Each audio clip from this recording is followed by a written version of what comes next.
दोस्तों डॉक्टर ने दवाइयाँ दी। आपको समझ में आ गया कि भाई एक दर्द की है, चलिए एक गैस की है, एक ज़ुकाम की है। अब ये एक क्या है? अब लोग कहते हैं कि भाई एंटीबायोटिक है। अब ये एंटीबायोटिक क्या है? दोस्तों आज ऐसे ही एक एंटीबायोटिक एल्डोक्सिन 200 के बारे में आज हम बात करेंगे।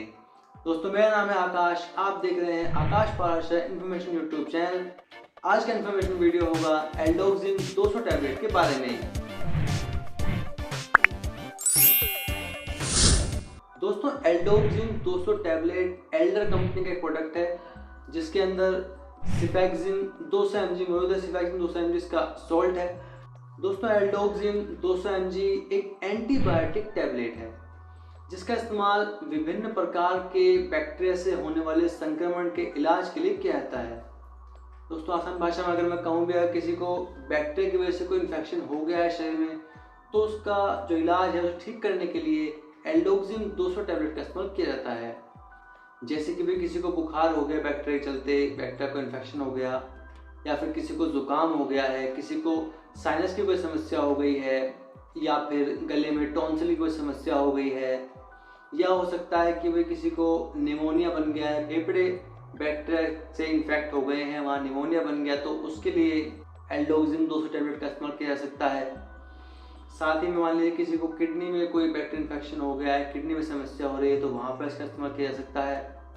टाइफाइड की कोई समस्या हो गई है, यूरिन सीरोड का इन्फेक्शन हो गया है, या फिर पेशाब की थैली में कोई इन्फेक्शन है, पेशाब के रास्ते में कोई इन्फेक्शन है, पेट में कोई इन्फेक्शन है, पेट की आंतों पर कोई इन्फेक्शन है। दोस्तों मोटा मोटा अगर मैं कहूँ तो भाई बैक्टीरिया से होने वाला कोई भी इन्फेक्शन अगर हमारे शरीर को हो गया है, तो उसके इलाज के लिए इस एंटीबायोटिक एल्डोक्सिन 200 टैबलेट का इस्तेमाल किया जाता है। दोस्तों बात अगर करें कि इसको लेना कैसे है एल्डोक्सिन 200 टैबलेट को, दोस्तों आमतौर पर उसकी खुराक ऐसे है कि दिन में आपको इसको 2 बार लेना है। एक गोली सुबह, एक गोली आपको शाम को लेनी है। दोनों खुराक के बीच कम से कम आपको 8 से 10 घंटे का गैप मेंटेन करना होता है। दोस्तों इसको लेने के वक्त आपको ये चीज़ का ध्यान रखना है कि भाई जितने समय तक आपको ये डॉक्टर ने बताई है कि लेना है, उतने समय तक ही आपको इसको लेना है। ऐसा ना हो कि भाई डॉक्टर ने कहा है आपको इसको 7 दिन लेना है, आपने इसको 3 दिन लेके बंद कर दिया कि हम तो ठीक हो गए, हम इसको नहीं लेंगे। दोस्तों एंटीबायोटिक्स को इस तरह नहीं खाया जाता है। एंटीबायोटिक्स को जितने समय तक आपको प्रिस्क्राइब किया गया है उतने समय तक ही आप इसको लीजिए। क्योंकि दोस्तों क्या होता है कि भी आपको ठीक लगने लगा, आपने दवाई खानी बंद कर दी। अब क्या होता है, इन्फेक्शन पूरी तरह ठीक नहीं हुआ है, या फिर हो सकता है कि इन्फेक्शन वापस आ जाए क्योंकि वो पूरी तरह आपने एंटीबायोटिक खाया नहीं है, तो फिर वो ठीक नहीं होता है और दूसरी बार उसको ठीक करने में और ज़्यादा मुश्किलें हमें पड़ती हैं। इसीलिए जितने समय तक के लिए आपको प्रिस्क्राइब किया गया है उतने समय तक ही आप इसको लीजिए। इसके बाद बात करेंगे एल्डोक्सिन 200 टैबलेट के कुछ साइड इफेक्ट्स के बारे में। लेकिन दोस्तों इसके साइड इफेक्ट्स के बारे में जानने से पहले मैं चाहूँगा कि अगर आप अभी तक इस वीडियो पर बने हुए हैं तो हमारे चैनल सब्सक्राइब कर लीजिएगा, कि दोस्तों इस तरह का इन्फॉर्मेटिव कंटेंट बहुत ही आसान भाषा में मैं आपके लाता रहता हूँ।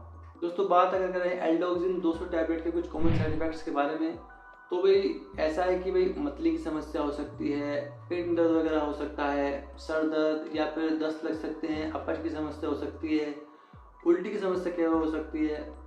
आमतौर पर तो बहुत ही नॉमिनल, बहुत ही कम मात्रा में चीज़ देखने को मिलती है और सबको देखने को मिलती है, किसी को देखने को मिलती है। लेकिन अगर आपको ऐसा लग रहा है कि भाई हमें बहुत ज़्यादा दिक्कत हो रही है या कोई और समस्या हो रही है, तो आप इसको लेना बंद कीजिएगा। इसके बारे में डॉक्टर से बात जरूर कीजिए कि ऐसा क्यों हो रहा है। साथ ही दोस्तों मैं ये भी कहूँगा कि कोई भी दवाई आप ले रहे हैं तो सबसे पहले डॉक्टर से बात करें, डॉक्टर से पूछें कि आप ले सकते हैं या नहीं, उसके बाद ही आप किसी दवाई का इस्तेमाल करें। अपने आप डॉक्टर ना बने, अपने आप दवाई ना लें। दोस्तों आज का इन्फॉर्मेशन वीडियो था एल्डोक्सिन 200 टैबलेट के बारे में। वीडियो आपको अच्छा लगा, आपके काम आया है तो वीडियो को एक लाइक जरूर कीजिएगा, साथ ही हमारे चैनल सब्सक्राइब कर लीजिएगा। आपका धन्यवाद।